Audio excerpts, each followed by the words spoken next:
तर तिकडे शरद पवार यांनी मुख्यमंत्री देवेंद्र फडणवीसांना पत्र लिहिलं आहे। बीड हत्या प्रकरणावरून पवारांचं हे फडणवीसांना पत्र आहे।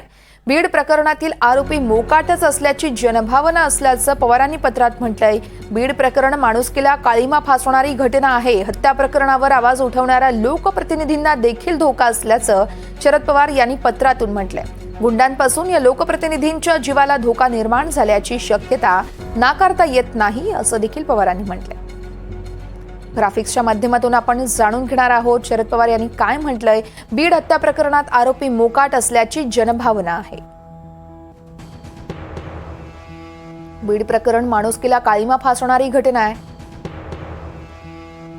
हत्या प्रकरणावर आवाज उठवणाऱ्या लोकप्रतिनिधींना देखील धोका असल्याचं पवारांनी म्हटलंय। गुंडांपासून या लोकप्रतिनिधींच्या जीवाला धोका आहे।